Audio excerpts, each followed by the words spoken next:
अगर आप ऐसा सोचते हो कि पैसा सिर्फ लकी लोगों के पास जाता है, तो आपकी सोच ही आपको गरीब बना रही है।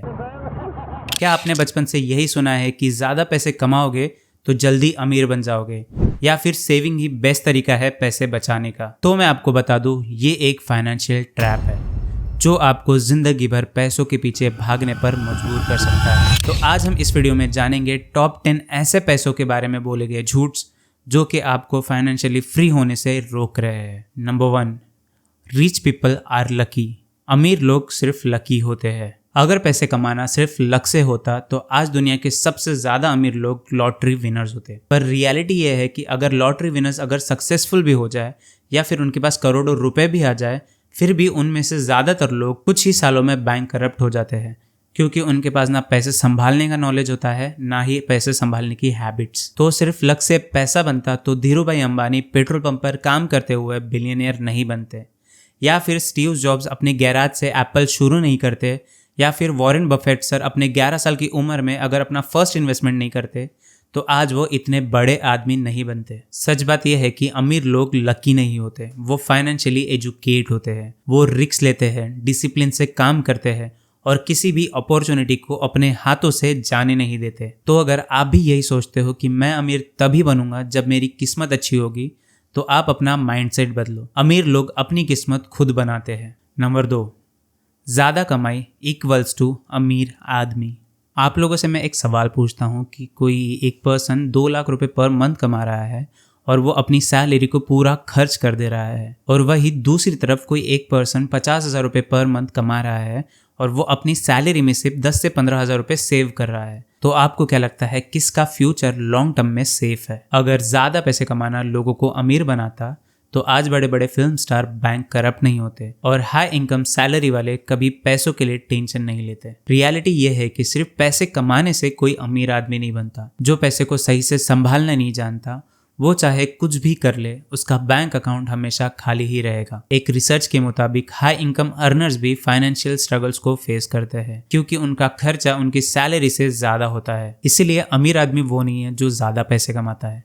एक्चुअली हमें अमीर आदमी वो है जो कि अपने पैसे को सही से संभालना जानता है और सही से इन्वेस्ट करके अपने फ्यूचर को सिक्योर बनाते जाता है। नंबर 3, कर्जा लेना जरूरी है, सब लेते हैं। आई एम श्योर आपने भी ये किसी न किसी से सुना ही होगा कि आजकल बिना लोन लिए कुछ भी नहीं होता। घर, गाड़ी, फोन, सब कुछ EMI पे ही लेना पड़ता है। लेकिन आपने कभी ये सोचा है आप इन सारे लोन्स की वजह से आप जिंदगी भर लोन ट्रैप में फंस सकते हो? According to RBI, household saving hit record low at 5.2%, debt all time high in financial year 2023। 2023 में इंडिया का household debt 100 lakh crore को क्रॉस कर चुका है। मतलब इंडिया में हर दूसरा इंसान किसी न किसी कर्जे में डूबा हुआ है। इसलिए हमें लोन सिर्फ तब लेना चाहिए जब हमें उसका रिटर्न मिल सके, जैसे कि एजुकेशन लोन। ये एक अच्छा इन्वेस्टमेंट हो सकता है, लेकिन सिर्फ अगर लाइफस्टाइल मेंटेन के लिए अगर हम अननेसेसरी लोन्स लेते हैं तो हम अपने फाइनेंशियल लाइफ को डिस्ट्रॉय कर रहे होते हैं। इसीलिए लोन लेना ज़रूरी नहीं, एक स्मार्ट फाइनेंशियल प्लानिंग ज़रूरी है। किसी भी चीज़ की EMI लेने से पहले आप ये सोचिए कि क्या मैं इस चीज़ को बिना किसी उधारी के या किसी लोन के क्या मैं अफोर्ड कर सकता हूँ। अगर इसका जवाब ना हुआ तो आप थोड़ा वेट कर लो जब तक कि आप उसे अफोर्ड नहीं करते, या फिर आप उस चीज़ की जगह किसी अल्टरनेट ऑप्शन को भी प्रेफर कर सकते हो। Number 4, saving is enough, investing ज़रूरी नहीं। अगर पैसे को सेव करना ही काफ़ी होता तो आज दुनिया के सबसे अमीर लोग पैसे को सेव करके ही अमीर बन जाते। लेकिन क्या आप जानते हो, बैंक में सिर्फ पैसा जमा करने से आप अमीर बनने की जगह आप गरीब बन सकते हो। RBI के मुताबिक इंडिया का ऑन एन एवरेज FD का रेट 6 से 7% के बीच में होता है, बट वही ऑफिशियल इन्फ्लेशन का रेट 5 से 6% का होता है। मतलब आपका पैसा बैंक में पड़े पड़े आपके पैसे की रियल वैल्यू को कम कर रहा है। इसे हम एक एग्जाम्पल से समझते हैं। मान लो अगर आप 1 लाख रुपए FD बनाकर 10 साल के लिए रखते हो, और अगर हम वही इन्फ्लेशन के रेट को अगर 6% के हिसाब से मान के चले तो आपके वो 1 लाख रुपए की वैल्यू 10 सालों के बाद 60,000 रुपए के आसपास हो सकते हैं, क्योंकि इन्फ्लेशन आपके पैसों की वैल्यू को कम कर रहा है। तो इससे अच्छा आप mutual fund, stocks, gold, real estate में आप इन्वेस्ट करके रख सकते हो। ये सारे इन्वेस्टमेंट आपको इन्फ्लेशन को बीट करने में आपकी मदद कर सकते हैं। अगर आज से 20 सालों पहले अगर किसी ने 1 लाख रुपए भी अगर निफ्टी 50 इंडेक्स फंड में इन्वेस्ट किए होते तो आज उसकी वैल्यू 20 से 25 लाख रुपए तक हो चुकी होती। तो इसीलिए सेविंग करना जरूरी है, पर सेविंग आपको फाइनेंशियली फ्रीडम नहीं दे सकता। अगर आप वेल्थ बनाना चाहते हो तो आपको इन्वेस्टिंग स्टार्ट करना पड़ेगा। नंबर 5, घर लेना हमेशा एक बेस्ट इन्वेस्टमेंट होता है। हमने बचपन से यही सुना है कि घर ले लो। घर लेना एक लाइफ की सबसे बड़ी इन्वेस्टमेंट होती है, लेकिन सच बात यही है कि घर लेना हर किसी के लिए लाइफ का सबसे बड़ा इन्वेस्टमेंट नहीं होता। 2023 के इकोनॉमिक सर्वे के मुताबिक इंडिया में प्रॉपर्टी प्राइसेस पिछले 5 से 7 सालों में उतने नहीं बढ़ रहे हैं जितने लोग सोच रहे हैं, जबकि स्टॉक मार्केट ने और म्यूचुअल फंड ने ऑन एन एवरेज 10 से 15% का CAGR रिटर्न दिया है। अगर आप 1 करोड़ का घर या फ्लैट लेने के बारे में सोच रहे हो और अगर आप उस पर 80 लाख का लोन उठाते हो तो आपको 20 से 25 सालों तक उस पर इंटरेस्ट भरना पड़ेगा और प्रॉपर्टी टैक्स, मेंटेनेंस, रिपेयर्स अलग। अगर एक इंसान 1 करोड़ का घर लेता है वो भी EMI पर, और दूसरा इंसान वही 1 करोड़ रुपए को स्टॉक मार्केट में या म्यूचुअल फंड में इन्वेस्ट कर देता है, तो वही 1 करोड़ रुपए इन्वेस्टर के 20 सालों में 5 से 7 करोड़ तक पहुंच सकते हैं और वही घर की वैल्यू 2 से 4 करोड़ तक ही पहुंचेगी। तो ऐसे सिचुएशन में हमें घर तभी लेना चाहिए जब हमें उसकी ज़रूरत हो। अगर आप सिर्फ इन्वेस्टमेंट के नाम पर ले रहे हो तो ऐसा मत करो। और अगर आप अपने काम के चलते एक सिटी से दूसरी सिटी में मूव होते रहते हो तो आप रेंटल प्रॉपर्टी में रह सकते हो, जिससे आप बेटर तरीके से अपने इन्वेस्टमेंट पर फोकस कर सकते हो। वरना आप ही सोचो, अगर आप कोई घर खरीदने जा रहे हो वो भी लोन पर, तो क्या वो आपका घर आपको फाइनेंशियल फ्रीडम के लिए आपको मदद कर सकता है या नहीं? मुझे नीचे कमेंट्स में ज़रूर बताना। Number 6, investing is only for rich peoples. आजकल के ज़माने में बहुत सारे लोग ऐसा सोचते हैं कि इन्वेस्टिंग सिर्फ उन्हीं लोगों के लिए है जिनके पास बहुत सारा पैसा है, लेकिन एक्चुअली में सच बात यह है कि अमीर लोग अमीर सिर्फ इसीलिए बनते हैं क्योंकि वो इन्वेस्ट करते हैं। एक फन फैक्ट बताऊं, इंडिया में बस 27% लोग ही ऐसे लोग हैं जो कि इन्वेस्ट करते हैं। बाकी लोग या तो सिर्फ सेविंग्स पर डिपेंड होते हैं या फिर फाइनेंशियल लिटरेसी की वजह से उन्हें ऐसा लगता है कि इन्वेस्टिंग ये एक रिस्की है, इसीलिए वो इन्वेस्ट करना प्रेफर नहीं करते। लेकिन आज के ज़माने में आपको इन्वेस्टिंग करने के लिए आपको करोड़ों रुपए की ज़रूरत नहीं पड़ती। आप 500 रुपये से भी इन्वेस्टिंग स्टार्ट कर सकते हो SIP में। तो अगर आप आज से ही 500 रुपये रेगुलर इन्वेस्ट करते हो निफ्टी 50 इंडेक्स फंड में, और ज़्यादा नहीं 10% से अगर आप उसे हर साल बढ़ाते हो, और हम इसका रेट ऑफ रिटर्न ज़्यादा नहीं बस ऑन एन एवरेज 12% मान के चलते हैं, तो अगर आप 40 सालों तक रेगुलर पैसे इन्वेस्ट करते हो तो आपने टोटल इन्वेस्ट किए हैं 26,55,555 रुपए, जो कि बढ़कर हो चुके हैं 1,52,53,421 रुपए। तो इन्वेस्टिंग को जितने जल्दी हो सके उतने जल्दी स्टार्ट करना चाहिए, फिर चाहे आप छोटे अमाउंट से भी क्यों ना स्टार्ट कर रहे हो। नंबर 7, स्टॉक मार्केट जुआ है। सच बताना, आप में से किन किन लोगों ने ये डायलॉग सुना है? आज भी बहुत सारे लोग ऐसा सोचते हैं कि स्टॉक मार्केट एक कसिनो है जहां पर पैसा लगाना मतलब गैम्बल करना होता है। लेकिन अगर ये बात सच होती तो आप ही मुझे बताना कि दुनिया के सबसे करोड़पति लोग स्टॉक मार्केट में इन्वेस्ट क्यों करते। सेबी की एक रिपोर्ट के मुताबिक स्टॉक मार्केट में 80% रिटेल इन्वेस्टर ऐसे हैं जो कि अपना लॉस करते हैं, वो भी इसीलिए क्योंकि वो बिना किसी नॉलेज के इन्वेस्ट करते हैं। जो लोग सही स्ट्रैटेजी और पेशेंस के साथ इन्वेस्ट करते हैं उनका पैसा एक्सपोनेंशियली बढ़ता है। स्टॉक मार्केट में गैम्बल वही लोग करते हैं जो कुछ बिना सोचे समझे इन्वेस्ट करते हैं।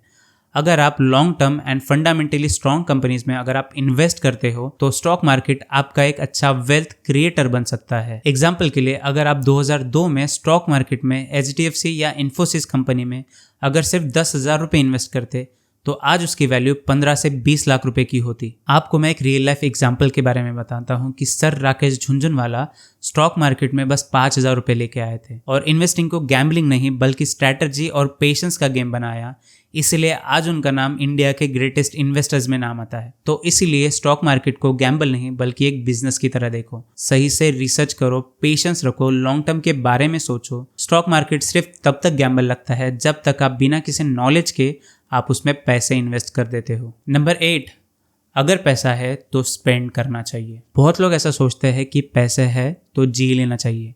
कल का क्या पता। लेकिन अगर आप सिर्फ आज के बारे में ही सोचोगे और अगर आप कल को सिक्योर नहीं करोगे और अगर आपको कल को सबसे ज्यादा पैसे की जरूरत आ पड़ी तो आप तब क्या करोगे। इंडिया में 80% लोग ऐसे हैं जो कि पेचेक टू पेचेक काम करते हैं, मतलब सैलरी आई और सैलरी चली गई।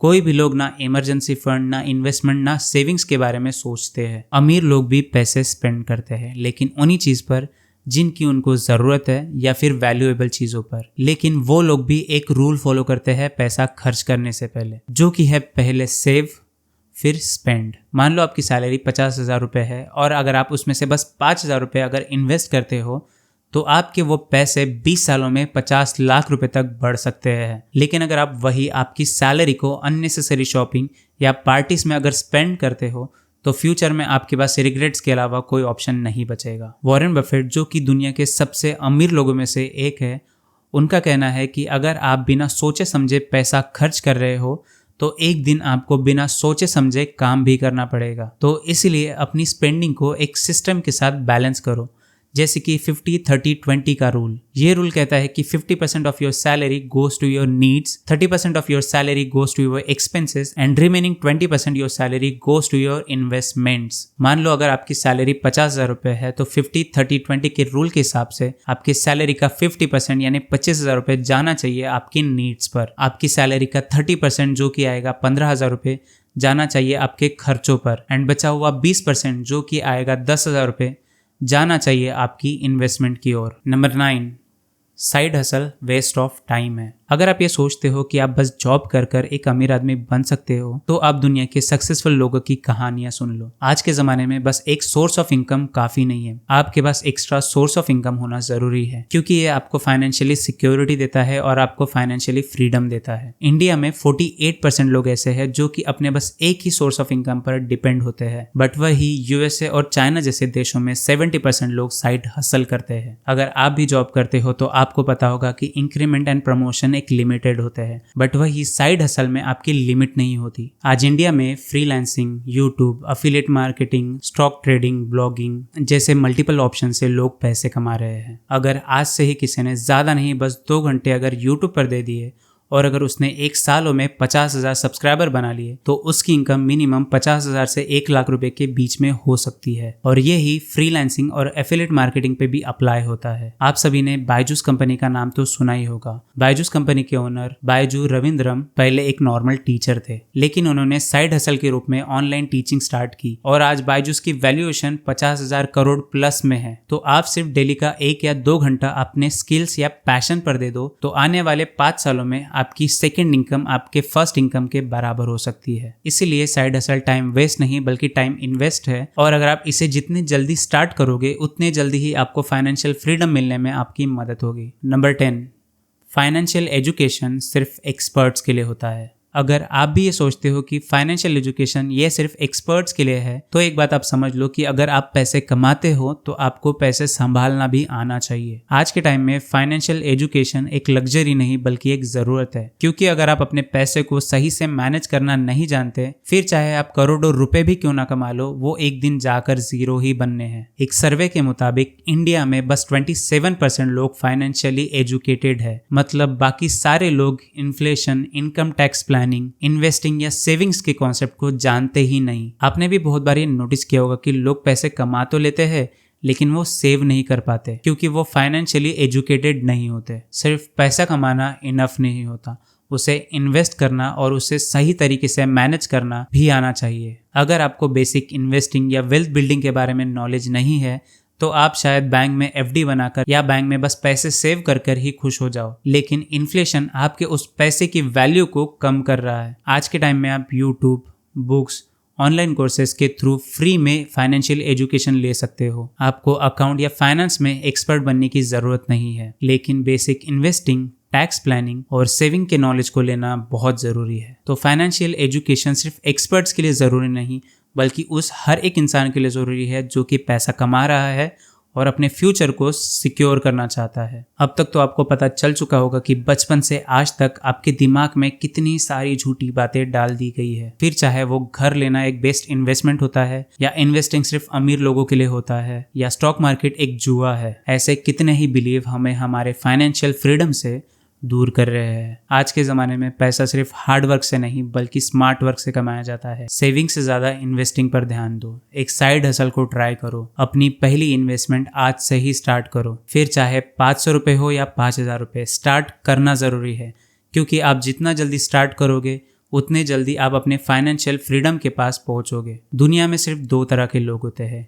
एक जो पैसे कमा के उसे वाइजली ग्रो करना सीखते हैं और दूसरे जो कि सिर्फ जीने के लिए काम करते हैं। तो अब आप डिसाइड करो कि आप अपने फाइनेंशियल डेस्टिनी को आप अपने हाथ में लोगे या आप इन सारे झूठ के चक्कर में फंसे रहोगे। अगर आपको ये वीडियो अच्छा लगा हो तो ये डिविडेंड वाली वीडियो को देखना मत भूलना। इस वीडियो में आपको डिविडेंड से पैसिव इनकम कैसे कमाते हैं उसके बारे में A to Z नॉलेज मैंने दी है।